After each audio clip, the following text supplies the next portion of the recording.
தலைவர் அண்ணாமலை அவர்களுடைய சீரிய முயற்சியால, அவருடைய அந்த வேகமான ஒரு அரசியலால இன்றைக்கு இந்த ஓட்டுகளை வாங்கியிருக்கணும் தான் நான் சொல்றேன். பாரத பிரதமர் நரேந்திர மோடி அவர்களுடைய வருகையினால் தலைவர் அண்ணாமலை அவர்களுடைய எண்மண் எண்ணுக்கள் யாத்திரையினா சாத்தியமாச்சு. பாரதிய ஜனதா கட்சி இல்லவே இல்லை, எப்படி ஓட்டு வாங்குவாங்க அப்படின்னு கேட்டாங்க. பரவலான எல்லா இடத்துலையுமே பார்த்தீங்கன்னா 2வது இடம் வந்துருக்கோம். கொளத்தூர் சிஎம் தொகுதி, அந்த தொகுதியிலே பார்த்தீங்கன்னாக்கா பாரத பிரதமர் 8 தடவை வந்தாருன்னு சொல்றாங்க. இன்னொரு 10 தடவை வந்திருந்தாங்கன்னாக்கா இன்னொரு 1 லட்சம் ஓட்டு அதிகமாக வாங்கியிருக்கும். நான்லாம் வாங்கியிருக்கேன். முதல்வராக இருந்துகிட்டே அந்த தொகுதியை கவனிக்கல, கண்காணிக்கல, அவங்களுக்கு மக்களுக்கு ஆதரவு கொடுக்குறதுனால அந்த வாக்கு அதிகமாக போச்சு. ஏன்னா மக்கள் அவ்வளோ எதிர்ப்பாக இருந்தாங்க. ஆட்டுக்குட்டிகளை அநாகரிகமான செயல் சரி, அநாகரிகமான செயல். மக்கள் பார்க்குறாங்கன்றதை மறந்துட்டாங்க. கவர்மெண்ட்டே இப்போ காவல்துறையே சூமோட்டோவாக இந்த கேஸை பதிவு பண்ணிருக்கோம். அவங்களாகவே இந்த வழக்கு பதிவு பண்ணிருக்கோம். ஏன்னா மக்கள் பார்க்குறாங்க, மக்களுக்கு அருவருப்புக்குள்ளாக. ஏடிஎம்கே பாஜக மோதல் போக்கு என்பது அரசியல். அது ஏடிஎம்கேல ஆதங்கம் தலைவருடைய கணக்கு செய்யும். அண்ணாமலை போல இன்னொரு தலைவர் இந்த 2026 எதிர்கொள்வது கஷ்டம். இவர் தான் அடித்தளம் வச்சிருக்காரு, ரோடு போட்டிருக்காரு. அந்த ரோட்லேயே அவர் தான் காரணம். நான் இதில் வரணும், அதில் வரணும், இப்படி வரணும், ஒருத்தர் அழிக்கணும், ஒருத்தர் குறை சொல்லணும் சொல்லுவாங்க. இப்போ அவரை மனத்தை சாகடிக்க வேணுமா, போனாலாம் போக வேணுமா, ஒரு ஆதங்கமாக பேசிட்டு ஒருத்தர் வளர்ந்தாருன்னா பிடிக்காது, ஒருத்தர் தான் வளரணும்னு நினைப்பாரு, இவரை அழிக்கணும், அவரை தூக்கணும், இப்படி நினைக்கிறது அரசியல். இது மாதிரி குறை சொல்றவங்க குறை சொல்லிட்டு தான் இருப்பாங்க எப்பயுமே. இந்த குறையை தேர்தலுக்கு முன்னாடி தைரியமா அவங்க சத்தமா சொல்லியிருக்கணும். யாராவது அந்த தலைவர் பதவி மேல கண்ணு வச்சுக்கிட்டு அண்ணாமலை அவர்களுக்கு ஈக்குவலா என்னை பொறுத்தவரை தமிழ்நாட்டில் இப்போ யாருமே இல்லை. அவருக்கு ஈடு இணையாக இது என் கண்ணுக்கு படவில்லை. இந்த மாதிரி குறை சொல்லி பேசுறது யாருக்கு நஷ்டம்னா, இப்போ வளரும் போதே இந்த மாதிரி ஒருத்தர் கால விஷயத்தை ஒருத்தர் குறை சொல்றது இது பண்ணலாம் ஏற்றுக்கொள்ளக்கூடியது, கண்டிக்கத்தக்கது. தலைவர் அண்ணாமலை குறை இருந்துச்சுன்னா நேராக போய் சொல்லணும். அது எங்க குறைகள் என்னென்ன இடத்துல தவறுனா அவருக்கு தான் துல்லியமா தெரியும். ஏன்னா ஒரு தலைவராக நடத்தினவர். இப்போ அவரு நீங்க விட்டுட்டு போட்டீங்கன்னா அண்ணாமலை அவர்களுக்கு மத்திய அமைச்சரவையில் இடம் கொடுக்கப்படுது, இடம் கொடுக்க போறாங்க அப்படின்றது எந்த அளவுக்கு உண்மை? அண்ணாமலை அவர்களை தலைவர் பதவியிலும் தூக்குவதற்காக கூட இந்த மத்திய அமைச்சரவை எல்லாரும் ஆசைப்படுறதா பேசுவாங்க.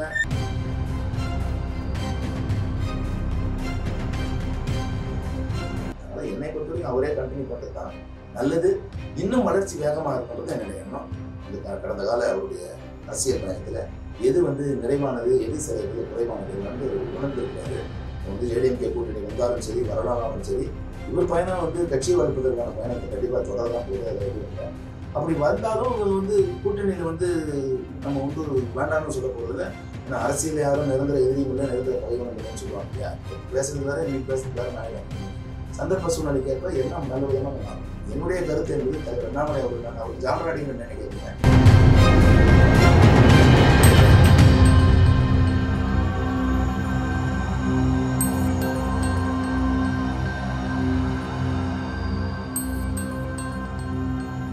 நாடாளுமன்ற தேர்தல் இப்போ நிறைவடைந்திருக்குது. வட சென்னையில் நீங்கள் போட்டியிட்டீங்க. அந்த தொகுதியில் 3வது இடம் இப்போ உங்களுக்கு கிடைச்சிருக்குது. அந்த தொகுதியில் போட்டியிட்டு உங்களுக்கு கிடைத்த வாக்கு சதவீதம் பாஜகவின் வளர்ச்சியை கேட்டதா எப்படி பார்க்குறீங்க? நிச்சயமாக வட சென்னை மட்டுமல்ல, தமிழ்நாட்டில் உள்ள அத்தனை தொகுதிகளிலும் பாஜக தனியார் நின்ற தொகுதிகளாக இருந்தாலும் சரி, கூட்டணி கட்சிகளுடைய தொகுதிகளாக இருந்தாலும் சரி, ஒரு கணிசமான வளர்ச்சியை தான் காட்டுது. ஏன்னா நீங்கள் கம்பேர் பண்ணி பார்த்தீங்கன்னா, போன எலெக்ஷனுக்கு முந்தின எலெக்ஷன்லாம் பார்த்தீங்கன்னாக்கா அப்பவும் கூட்டணிகள் இருந்தது. பாரதிய ஜனதா கட்சி தனித்து போட்டியிட்டது. இந்த வாட்டி தலைவர் அண்ணாமலை அவர்களுடைய சீரிய முயற்சியால, அவருடைய அந்த வேகமான ஒரு அரசியலால இன்றைக்கு இந்த ஓட்டுகளை வாங்கியிருக்கணும் தான் நான் சொல்லுவேன். இது குறிப்பா நான் இன்னும் ஸ்பெசிஃபிக்கா சொல்லணும்னா இது பாஜகவுடைய ஓட்டு தான். தலைவர் அண்ணாமலைக்காகவும், பாரத பிரதமர் நரேந்திர மோடிக்காகவும், பாரதிய ஜனதா கட்சியினுடைய 10 ஆண்டு கால நல்லாட்சிக்காகவும் மக்கள் போட்ட ஓட்டு. தமிழ்நாட்டில் கல்லில் நார் உரிப்பாங்களா, இது எப்படி இவங்க வருவாங்க, பாஜக மலரவே மலராது அப்படிலாம் தவறான பேசின சூழ்நிலையில எல்லோருக்கும் பதிலடி கொடுக்கும் விதமாக தமிழ்நாட்டு மக்கள் எழுச்சியுடன் இதோட வாக்களிச்சிருக்காங்க.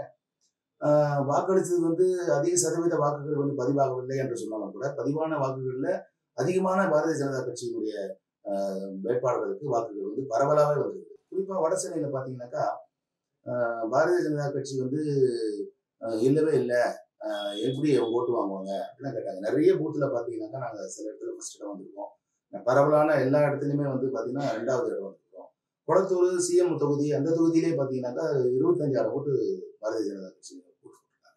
ஸோ அதனால இந்த 3வது இடம் 2வது இடம் அப்படிலான்றதை தாண்டி எங்களை பொறுத்தவரையும் தமிழ்நாட்டில் பாரதிய ஜனதா கட்சி முதலிடமா தான் நாங்கள் எங்களை பார்த்துக்கிறோம். ஏன்னா ஒரு பெரிய ஒரு வாக்கு, அதாவது 1 லட்சம் எங்கேயுமே 1 லட்சத்துக்கு கம்மியான வாக்குகள் கிடையாது. நீங்க பார்த்துருப்பீங்க பல இடங்கள்ல 2 லட்சத்துக்கு மேல.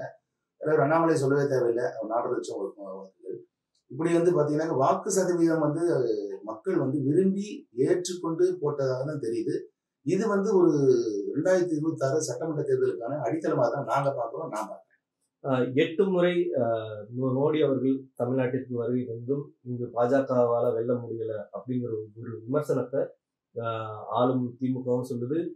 நேற்று ஜெயக்குமாரோட அந்த விமர்சனத்தை வைக்கிறாரு. 8 முறை மோடி வந்தாரு, மோடி அலைவீசி இருந்தா ஜெயிச்சிருக்காங்கல்ல ஒரு இடத்துலயாவது அப்படிங்கிற ஒரு விமர்சனத்தை வைக்கிறாங்க. 8 முறை வந்தாலும் இன்னும் 10 முறை வந்திருந்தாலும் இந்த வாக்குகள் வந்து நிச்சயமா வந்து பாரத பிரதமர் நரேந்திர மோடி அவர்களுடைய வருகையினாலும் தலைவர் அண்ணாமலை அவர்களுடைய எண்மண் எண்மக்கள் யாத்திரையினால்னா சாத்தியமாச்சு. இப்ப அவங்க 1000 பேசலாம். இப்ப இவங்க நாங்க என்ன ஃபீல் பண்ணோம்னா, தலைவர் அண்ணாமலை, பாரத பிரதமர் நரேந்திர மோடி இவங்க 2 பேருமே வந்து அதிக அளவுல இந்த தேர்தலில் இந்த வாக்கு வாங்கினதுக்கு காரணமா இருந்தாங்க. பாரத பிரதமர் 8 தடவை வந்தாருன்னு சொன்னாங்க. இன்னொரு 10 தடவை வந்திருந்தாங்கன்னாக்கா இன்னொரு 1 லட்சம் ஓட்டு அதிகமாக வாங்கியிருக்கோம். நான்லாம் வாங்கியிருக்கலாம். இன்னும் சொல்ல போனா எங்க தொகுதிக்கு வட சென்னைக்கு வந்து அவர் தலையை காட்டியிருந்தாருன்னா, பார்த்துருந்தாருன்னா, மக்களை பார்த்துருந்தாருன்னா இன்னும் அதிகமாக வந்திருக்கும். அவரு சென்னையில வந்து தேர்தலுக்கு அப்புறம் ஒரு முறை வந்த போது எங்க வந்தாரு, டி நகர்ல ஒரு அந்த ரோட்ல வந்து ஒரு 3 ரோட் ஷோ பண்ணாரு. ஒரு 3 மாவட்டம், அதாவது 3 தென் சென்னை, வட சென்னை, மத்திய சென்னை இந்த தொகுதிகளில் இருக்கிற வேட்பாளர்களை கூட்டிட்டு போனார். அதனால அந்த தொகுதிக்குள்ள வரல அவர். அதனால வந்திருந்தா இன்னும் இம்பாக்ட் அதிகமா இருக்கும். இப்போ வந்து ஜெயிச்சதுனால 1000 பேசுவாங்க அவங்க, அதை நான் இல்லைன்னு சொல்லல. ஆனாலும் பாரத பிரதமர் நரேந்திர மோடியினுடைய வருகை வந்து எங்களுக்கு உற்சாகத்தையும் உத்வேகத்தையும் கொடுத்திருக்குது. இந்த தொண்டர்களுக்கு உத்வேகத்தை கொடுத்தது. எல்லோரும் ஒன்றிணைந்து வேலை செய்யக்கூடிய வாய்ப்பை பெற்றோம். அது மட்டும் இல்ல, அவருடைய வருகையால தான் இந்த அளவுக்கு வாக்குகள் எங்களுக்கு பெற முடியுதுன்னு நான் சொல்லுவோம். 2026 ரொம்ப தூரத்தில் இல்லை, சமீபத்தில் தான் இருக்கு. பார்க்க தானே போறாங்க. ஆமாம். நீங்க சொன்ன மாதிரிதான் முதல்வர் அவர்களின் குளத்தூர் தொகுதி வந்து நீங்கள் போட்டியிட்ட வடசென்னை தொகுதிக்குள்ளதான் இருக்குது. அந்த தொகுதியில நீங்க போட்டியிடும் போதே பிரச்சாரத்திலேயே சொல்லியிருந்தீங்க, முதல்வர் தொகுதியில் பாஜக எழுச்சியோட இருக்குது அப்படிங்கிறீங்க. இப்போ வாக்கு சதவீதமும் அங்க வந்து ஒரு கணிசமான வாக்குகளை பெற்றிருக்கீங்க. அப்படிங்கிற முதல்வர் தொகுதியிலேயே முதல்வர் மீது ஒரு அதிருப்தி இருக்குதா? நிச்சயமாங்க. தமிழ்நாட்டுல குறிப்பா சென்னையில இந்த மழை காலத்துல ஆளுங்கட்சியான திராவிட முன்னேற்ற கழகம், அதை சார்ந்த சட்டமன்ற உறுப்பினர்கள், நாடாளுமன்ற உறுப்பினர்கள், பொறுப்பாளர்கள் யாருமே வந்து வேலை செய்யல, எல்லாம் வந்து ஓடிட்டாங்க அப்படின்னு தான் பேச்சு இருந்தது. அதனால முதல்வர் தொகுதி மற்ற தொகுதி அப்படிலாம் இல்லை. முதல்வர் தொகுதியிலையும் யாரும் போல, மற்ற தொகுதியும் யாரும் போல. முதல்வராக இருந்துகிட்டே அந்த தொகுதியை கவனிக்கல, கண்காணிக்கல, அவங்களுக்கு மக்களுக்கு ஆதரவு கொடுக்குறதுனால அங்க வாக்கு அதிகமாக போச்சு. ஏன்னா மக்கள் அவ்வளவு எதிர்ப்பா இருந்தாங்க. எங்களுக்கு வந்து நாங்க பாரதிய ஜனதா கட்சி தொண்டர்கள்லாம் வந்து மழை காலத்துல நல்ல சேவை செஞ்சிருக்காங்க, கொரோனா காலத்துல நல்ல சேவை செஞ்சிருக்காங்க, பல விஷயங்கள் நடந்தது. அதனால முதல்வர் போகல, அவர் சார்பா யாரோ தான் அங்க இருக்கிறாங்க, அவங்களும் அதை கவனிக்கல அப்படின்ற ஒரு வெறுப்பு, ஆட்சியின் மேல ஒரு வெறுப்பு, அதுதான் எங்களுக்கு சாதகமான அதிக வாக்குகள் பெற்றது. இப்பொழுது பாஜக வந்து 11.24% வாக்குகளை வந்து ஆல் ஓவர் தமிழ்நாடு பெற்றிருக்குது. இதே நேரத்துல 27% திமுக பெற்றிருக்குது.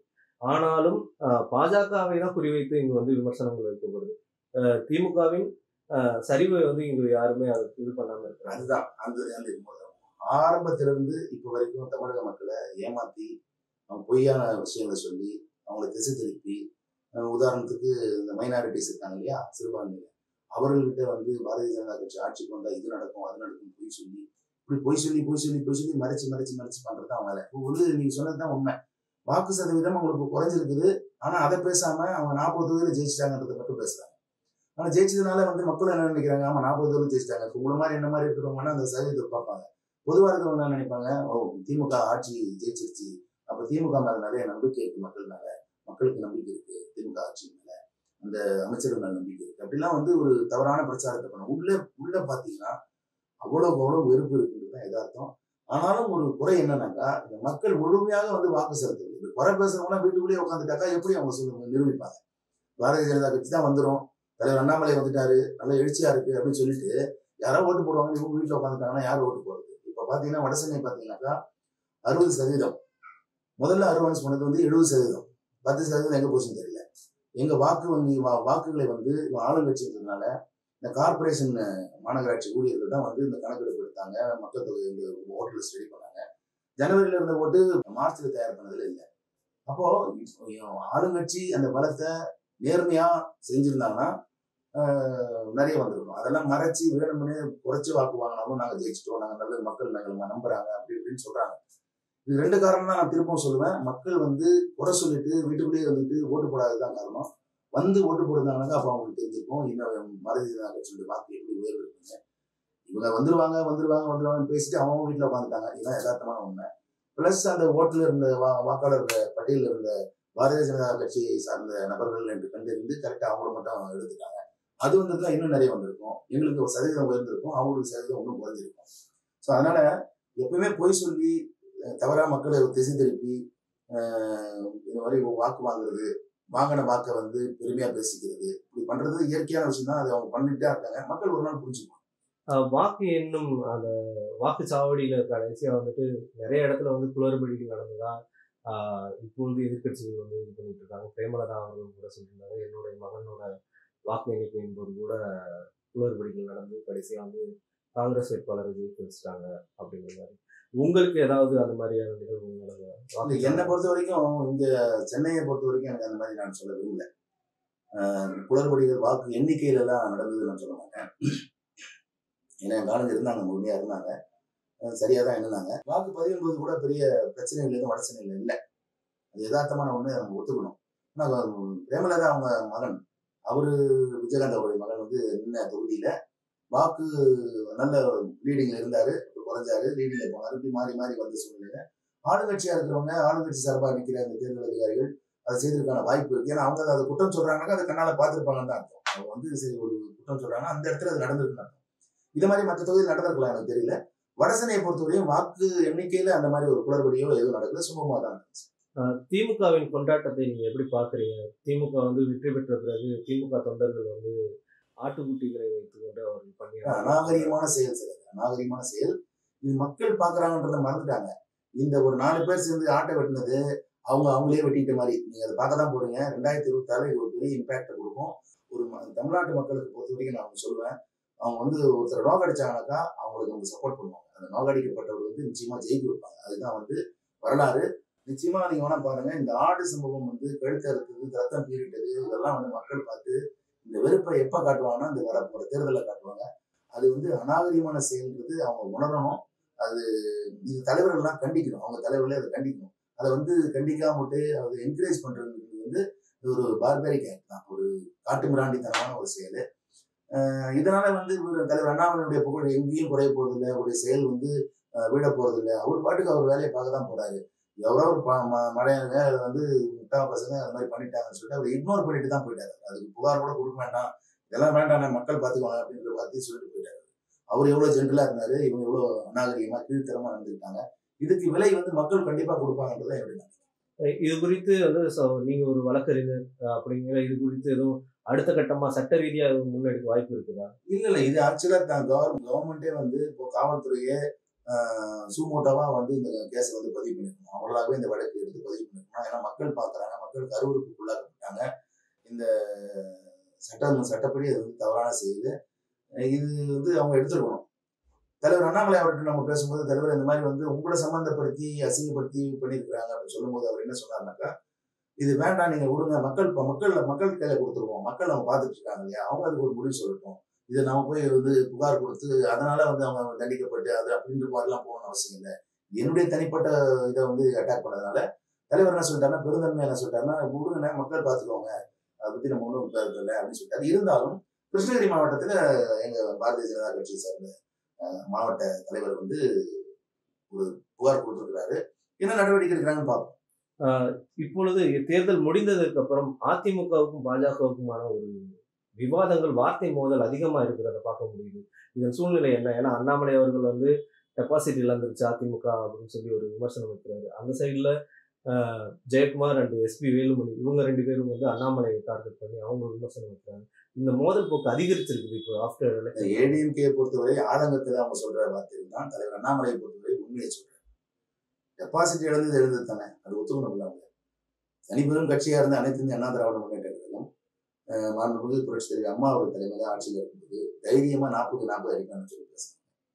அந்த மாதிரி ஒரு துணிச்சலான ஒரு கட்சியே வேட்பாளர்களை நிறுத்தி கூட்டணி வச்சு இந்த அளவுக்கு ஒரு மோசமான ஒரு வாக்குகளை வாங்கியிருக்கிறாங்க அப்படின்னு சொல்லும்போது, அதுவும் ஆளுங்கட்சி மேல வெறுப்பு இருக்கிற சமயத்திலேயே இவங்க இப்படி ஒரு வாக்கு வாங்குறாங்கன்னு சொன்னா, இதனுடைய தலைவர் அண்ணாமலை அவர்களுடைய கூட்டுப்படி வந்து பாரதிய ஜனதா கட்சி வளர்ந்துருக்கு. அங்க இருக்கிறவங்க எல்லாம் இங்கதான் வாக்கு போட்டுருக்காங்க. அங்க குறைஞ்சது இங்க ஏறி இருக்கு, அவ்வளவுதான். அதனால அவங்க வந்து ஒருத்தர் மாதிரி ஒருத்தர் சொல்றதுன்றது வந்து தேர்தல் சமயத்துல இயற்கையா நடக்கிறது. அது அவர்கள் வந்து ஆதங்கத்துல உண்மையை ஒத்துக்காம பேசுறாங்க. தலைவர் வந்து உண்மையை சொல்றாரு, இதுதான் யதார்த்தம். நீ கூட்டணி எங்க கூட வந்திருந்தாலும் கூட வாய்ப்பு வந்து மக்கள் வந்து எங்களுக்கு இப்ப கொடுத்துருக்கிற ரெகக்னேஷன் தான் கண்டிப்பா கொடுத்துருப்பாங்க.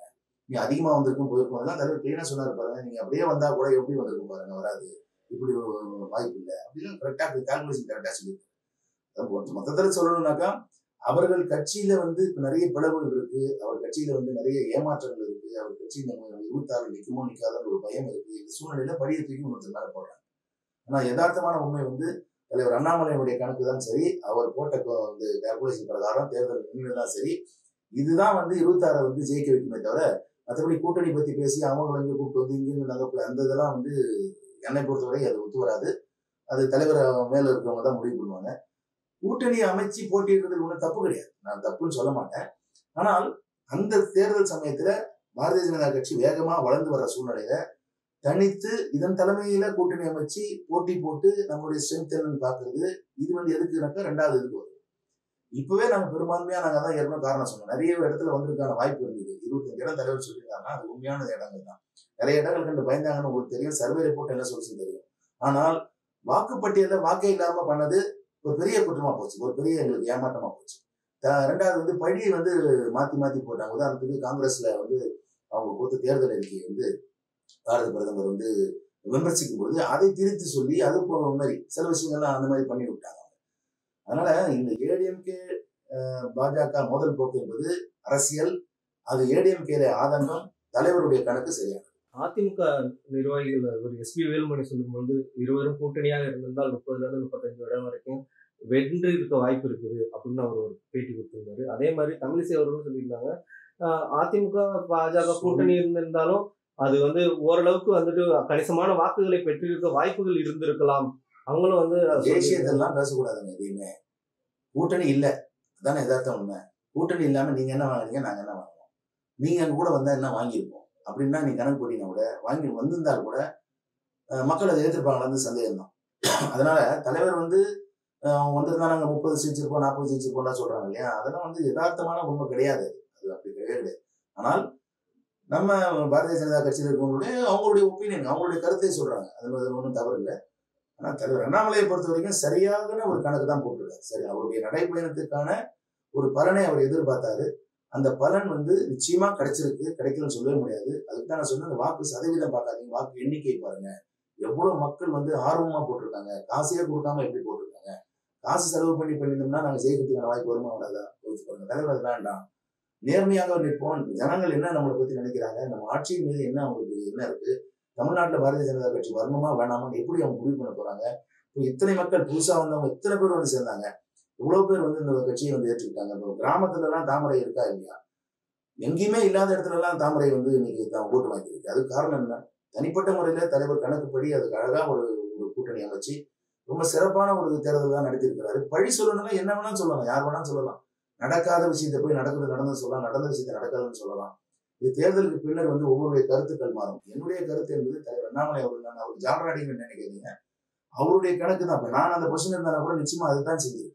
நம்மளுடைய பலத்தை பார்த்திருப்போம், நம்மளுடைய கட்சி தொண்டர்களுக்கான வாய்ப்பை கொடுத்திருப்போம். இன்னும் எங்களுக்கு என்ன ஆதங்கம்னாக்க, இன்னும் நிறைய தொகுதியில் நாங்களே நின்றுக்கலாம் தான் எங்களுக்கு ஆதங்கம். மற்ற தொகுதியில வந்து சில இதெல்லாம் கொஞ்சம் கம்மியான ஓட்டு வரும்போது நம்ம நின்றுருந்தா நல்லா இருக்குமே, நம்ம கட்சியினருக்கும் வாய்ப்பு கொடுத்துக்கலாமே அப்படின்னு தான் நாங்க பாக்குறோமே தவிர, இன்னும் கூட்டணி சேர்த்துக்கிட்டு நாங்க ஒரு 10 சீட்டு வச்சுக்கிட்டு அவங்களுக்கு 40 சீட்டு கொடுத்துட்டு இது தேவையில்லாத வேலை. எங்க கட்சியிலேயே ஆளுங்க இருக்கிறாங்க, திறமையானவர் இருக்கிறாங்க, ரொம்ப அரசியல் பலம் உள்ளவர் இருக்கிறாங்க, ஜாதி பலம் உள்ளவர் இருக்காங்க, பணபலம் உள்ளவங்களா இருக்கிறாங்க, இதுல பெரிய அரசியல் பின்னணி உள்ளவங்களா இருக்கிறாங்க, பெரிய சட்டமன்ற உறுப்பினர்களா இருந்தவங்க, நாடாளுமன்ற உறுப்பினராக இருந்தவங்க எல்லாம் வந்து கட்சியில இருக்கிறாங்க. எவ்வளவு பேருக்கு வாய்ப்பு இருக்கு, நான் கொடுத்தா கொடுக்கலாம், ஜெயிக்கலாம், வாய்ப்பு இருக்கு. தலைவர் கரெக்டா கணக்கு பண்ணாரு, நல்ல ஒரு ஓட்டு வாங்கினாரு.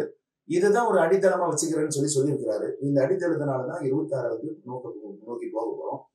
இங்க என்னென்ன குறைகளும் நாங்க பண்ணியிருக்கிறோம், என் கட்சியில கீழ்மட்ட லெவல்ல என்னென்ன செய்ய முடியாம போச்சு, ஏன் செய்ய முடியாம போச்சு, அதுக்கு என்ன காரணம், இதெல்லாம் ஆராய்ந்து 26 புது பொலிவுடன் கண்டிப்பாக பாரதிய ஜனதா கட்சி தேர்தல். 2014 சிபி ராதாகிருஷ்ணன் அவர்கள் தலைமையில் இருக்கும் பொழுது இதே போலதான் வந்து அதிமுக கூட்டணி இல்லாமல் தனித்து தான் வந்து அப்போதைக்கு பாஜக தலைமையில் ஒரு கூட்டணி ஏற்பட்டுச்சு. அப்போதைக்கு பெற்ற வாக்கு சதவீதத்தை விட அண்ணாமலை அவர்கள் தலைமையில் வந்து வாக்கு சதவீதம் கம்மியாயிருக்கு அப்படிங்கிற ஒரு விமர்சனம் வந்து. இல்ல நீங்க வந்து இங்க கூட்டணி இருக்குன்னு சொல்றீங்க. கூட்டணியில அந்த தொகுதிகளில் அவங்களுக்கு என்ன வாக்குன்னு நீங்க பார்க்கணும். நீங்க கோயம்புத்தூர்ல அமமுகவுக்கு ரொம்ப பெருசா வாக்குன்னு நீங்க சொல்ல முடியாது, பாமகவுக்கு இருக்குன்னு சொல்ல முடியாது. இந்த மாதிரி பட்ட கூட்டணியில இந்த வாக்குகள்லாம் முழுமையாக அண்ணாமலை என்ற பெயருக்காக, பாரதிய ஜனதா கட்சி என்ற பெயருக்காக விழுந்த வாக்குகள் தான். இது வந்து இன்னும் நீங்க கிளீனா உள்ள போய் பாத்தீங்கன்னா அவங்க செஞ்சாங்க, செய்யல, வந்தாங்க, போனாங்கன்றதுலாம் பல விஷயங்கள் இருக்காது. நீங்க இப்ப பாத்தீங்கன்னா இவர் வாங்கின வாக்கு என்ன, அவர் வாங்கின வாக்கு தனிப்பட்ட முறையில பாரதிய ஜனதா கட்சி தலைமையில் வாங்கினா கூட இவர் தலைவர் அண்ணாமலை வாங்கின வாக்கு எங்க இருக்கு, அவர் வாங்கின வாக்கு. அதனால வளர்ச்சி தானே தவிர இது இல்லை. அப்ப என்ன அர்த்தம், பாரதிய ஜனதா கட்சியினுடைய வாக்கு அதிகரித்து இருக்குது. அதுல கூட்டணிகள் வந்து இப்போ இருந்தாலும் அவங்க வாக்கு வந்துதான் வந்திருக்கலாம், அதிக அளவில் வந்திருக்காரு. அதனால முழுமையாக தனிப்பட்ட முறையில தலைவர் அண்ணாமலை அவர்கள், பாரதிய ஜனதா கட்சி, பாரத பிரதமர் நரேந்திர மோடி அவர்கள் இவர்கள் எல்லாம் உழைத்த உழைப்புக்கான வாக்கு தான் தவிர இது அந்த வருஷம் 3,80,000 வாங்கினாரு, இப்ப ஒரு 4,50,000 வாக்கு சதவீதம் குறைஞ்சிருக்கு அப்படின்னா நம்ம பேசுறது வந்து சரியில்லை. அந்த இடத்துலயும் வாக்கு உயர்ந்திருக்குன்னு தான் பார்க்கணுமே தவிர நீங்க வந்து குறைஞ்சதுன்னு பார்க்க முடியாது. இப்பொழுது வந்துட்டு இந்த தேர்தல் முடிந்ததுக்கு பிறகு பாஜகவிற்குள்ளே உள்ள தலைவர்களுக்குள்ள ஒரு பதட்டமான சூழல் நிலவிட்டு இருக்குது. அண்ணாமலை அவர்களுக்கு அகைன்ஸ்டா வந்துட்டு எல்லாருமே வந்து களம் இறங்குறாங்க அப்படிங்கிற மாதிரியான ஒரு சூழல். ஏன்னா நேற்று கல்யாணராமன் அவர்கள் கூட அவரோட ட்விட்டர்ல போட்டிருந்தாரு அண்ணாமலை அவர்களை பத்தி. இங்க இருக்கிற 2வது தலைவர்களை வந்து அண்ணாமலை அவர்கள் மதிப்பதே இல்லை, அவர்களுக்கு அதை எதிரான நடவடிக்கைகளை வந்து அவர் தூண்டி விடுறாரு அப்படிங்கிற மாதிரிலாம் ஒரு குற்றச்சாட்டை அவரோட எக்ஸ் பக்கத்துல போட்டிருக்காரு. அது ஏன் தோத்த பிறகு சொல்றாங்க, தோக்கிறதுக்கு முன்னாடி சொல்லணும் இல்லைங்க. என்னை பொறுத்தவரை நான் தெளிவா சொல்லுவேங்க, தலைவர் அண்ணாமலை போல இன்னொரு தலைவர் இந்த 2026 எதிர்கொள்வது கஷ்டம். இவர் தான் வந்து அடித்தளம் வச்சிருக்காரு, ரோடு போட்டிருக்காரு, அந்த ரோட்ல அவர் தான் கார் ஓட்டினா தான் அவர் போய் சேர முடியும். இந்த டைம்ல உட்கட்சியில எல்லாருக்குமே ஒரு ஆசை இருக்கும், நான் இதுல வரணும், அதுல வரணும், இப்படி வரணும், அப்படி வரணும். அதனால ஒருத்தர் அடிக்கணும், ஒருத்தர் குறை சொல்லணும்ன்றதெல்லாம் சொல்லுவாங்க. ஆனா என்னை பொறுத்தவரை தலைவர் அண்ணாமலையால் தான் இந்த கட்சி இவ்வளவு தூரம் வளர்ந்திருக்கு. தமிழகத்தை பொறுத்த வரைக்கும் நாங்க வந்து மத்தியில 10 ஆண்டுகால ஆட்சியில இருந்த நல்ல முன்னேற்றத்தை சொல்லியிருக்கிறோம், நாட்டின் வளர்ச்சியை சொல்லியிருக்கிறோம், பாரத பிரதமர் இந்த அமைச்சரவையில என்ன செஞ்சிருக்கான்னு சொல்லியிருக்கிறோம், ஊழல் இல்லாத ஆட்சி சொல்லியிருக்கிறோம். இதெல்லாம் சொல்லி தலைவர் அண்ணாமலை வந்து இப்போ ஒரு வலுவான ஒரு கட்டமைப்பை ஏற்படுத்தியிருக்கிறாரு. இப்போ அவரை வந்து மனத்தை சாகடிக்கிற விதமா, போனாலா போகிற விதமா, ஒரு ஆதங்கமா பேசிக்கிட்டு உள்ள உட்கட்சியில அங்க எல்லா கட்சியிலும் அந்த இது இருக்கும். ஒருத்தர் வளர்ந்தாருன்னா பிடிக்காது, ஒருத்தர் தான் வளரணும்னு நினைப்பாரு, இவரை வந்து அழிக்கணும், அவரை வந்து தூக்கணும், இப்படி நினைக்கிறது அரசியல். நான் இல்லைன்னு சொல்லலை. ஆனா இது வந்து பெரிய அளவுல வெடிப்பதற்கான வாய்ப்பு இல்லை. இந்த மாதிரி குறை சொல்றவங்க குறை சொல்லிட்டு தான் இருப்பாங்க எப்பயுமே. இந்த குறைய வந்து தேர்தலுக்கு முன்னாடி தைரியமா அவங்க சத்தமா சொல்லியிருக்கணும். சொல்லியிருந்தா பரவாயில்ல. அண்ணாமலை ஜெயிச்சிருந்தானாக்கா ஒரு சூப்பரா பண்ணிட்டான்னு சொல்லுவாங்க. அப்போ வேற ஏதோ ஒரு காரணம் கண்டுபிடிச்சு அந்த காரணத்தினாலதான் இந்த காரணத்துல அந்த காரணம் சொல்லிட்டு மாத்தி பேசக்கூடிய சொல்லுவாங்க. எதையுமே அவர் கவலைப்படலை. அவரு கொடுத்த பொறுப்பை அவர் கரெக்டா செஞ்சுதான் அவர் நினைக்கிறார் தலைவர் அண்ணாமலை. அந்த வழியில தான் அவர் போறாரு. அதுல வந்து எந்த விதமான மாற்றம் இல்லை. யாராவது வந்து அந்த தலைவர் பதவி மேல கண்ணு வச்சுக்கிட்டு எனக்கு இவர் வந்தா நல்லா இருக்கும், நமக்கு நல்லா இருக்கும், அவங்க வந்தா நல்லா இருக்கும்னு நினைச்சிட்டு எது வேணா சொல்லலாம்.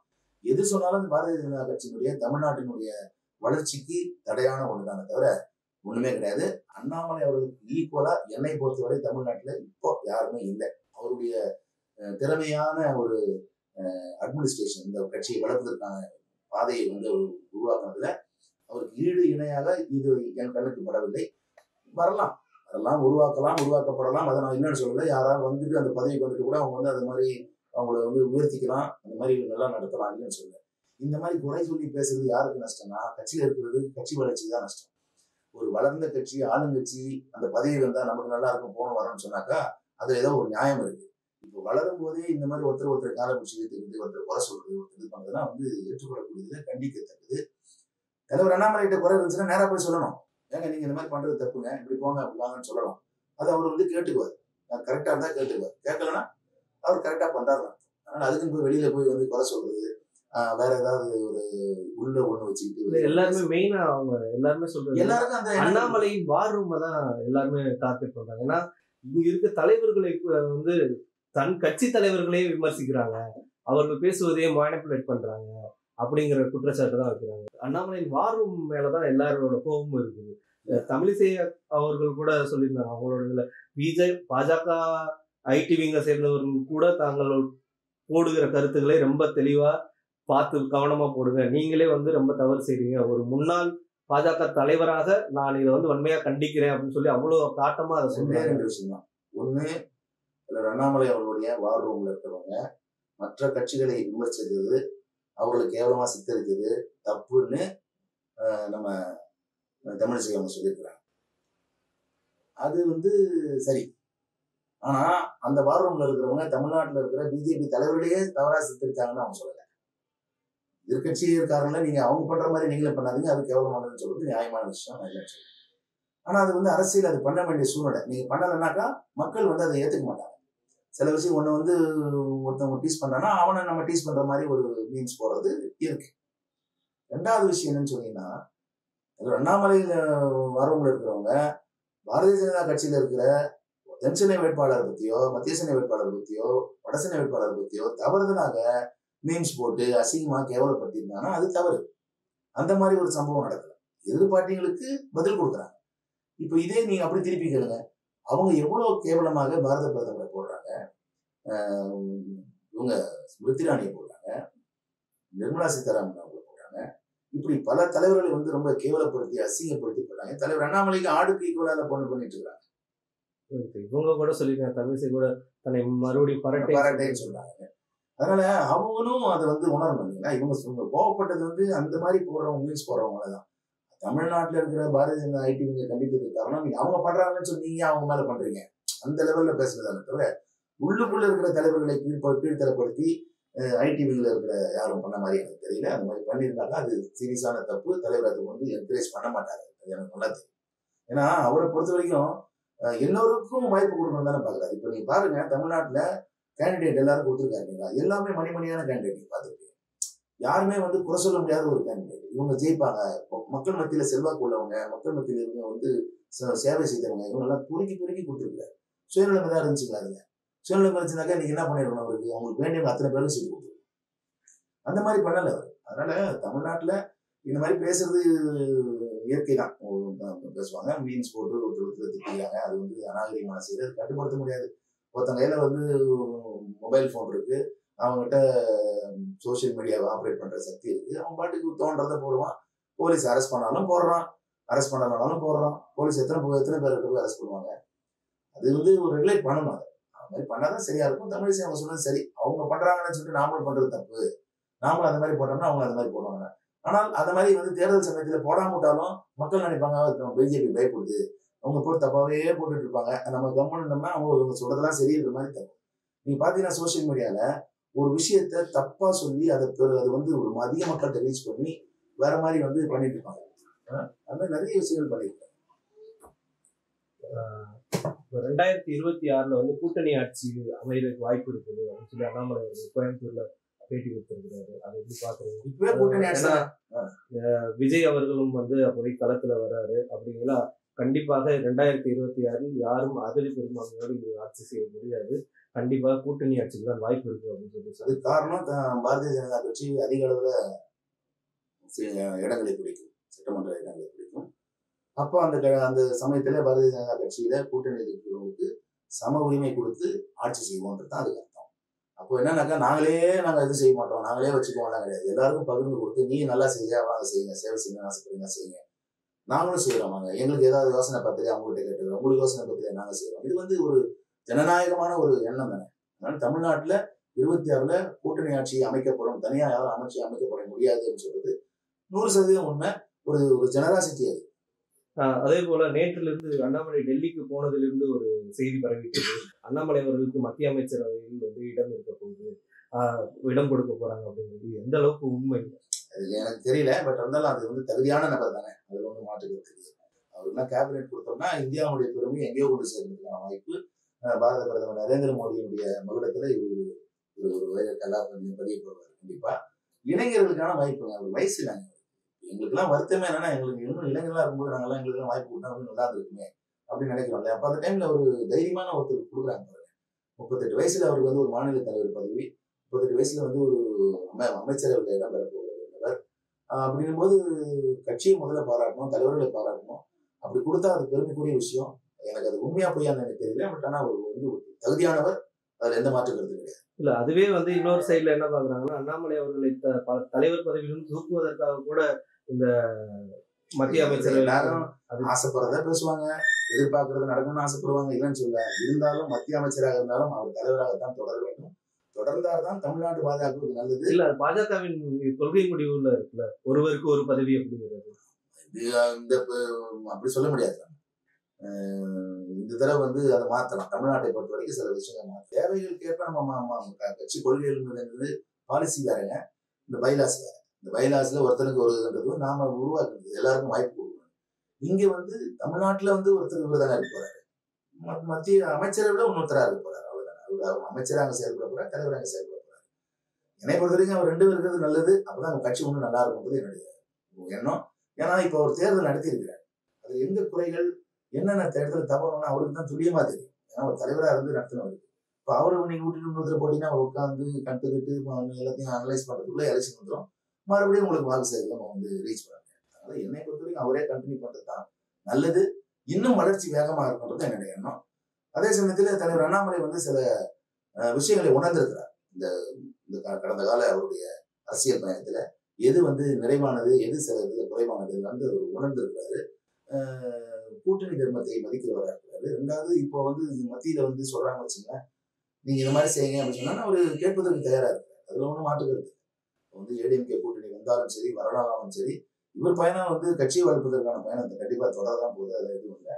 அப்படி வந்தாலும் இவர் வந்து கூட்டணியில வந்து நம்ம வந்து வேண்டாம்னு சொல்ல போறதுல அவங்க வரக்கூடிய நிர்பந்தம் தான் அவங்க வந்துதான் ஆகணும். ஏன்னா அரசியல் யாரும் நிரந்தர எதிரியும் இல்லை, நிரந்தர பகைவனும் இல்லைன்னு சொல்லுவாங்க இல்லையா? பேசுறது வேற, நீ பேசுறது வேற, நான் சந்தர்ப்ப சூழ்நிலைக்கு ஏற்ப எல்லாம் நல்ல விதமாக மாறும். உங்களுடைய அடுத்த கட்ட பயணம் எப்படி இருக்கு? என்னுடைய அடுத்தப்பட்ட பயணம் வக்கீல் தொழில் இருக்கு. அதுலதான் நாங்க போயிட்டு இருக்கிறோம். நான் தேர்தல் முடிஞ்ச அடுத்த நாளே கோர்ட்டுக்கு போயிட்டோம் தெரியும். ஏன்னா எனக்கு நிறைய கேசஸ் இருக்கு. நான் வந்து பாக்குறேன், கட்சி கேசஸ் பாக்குறேன்.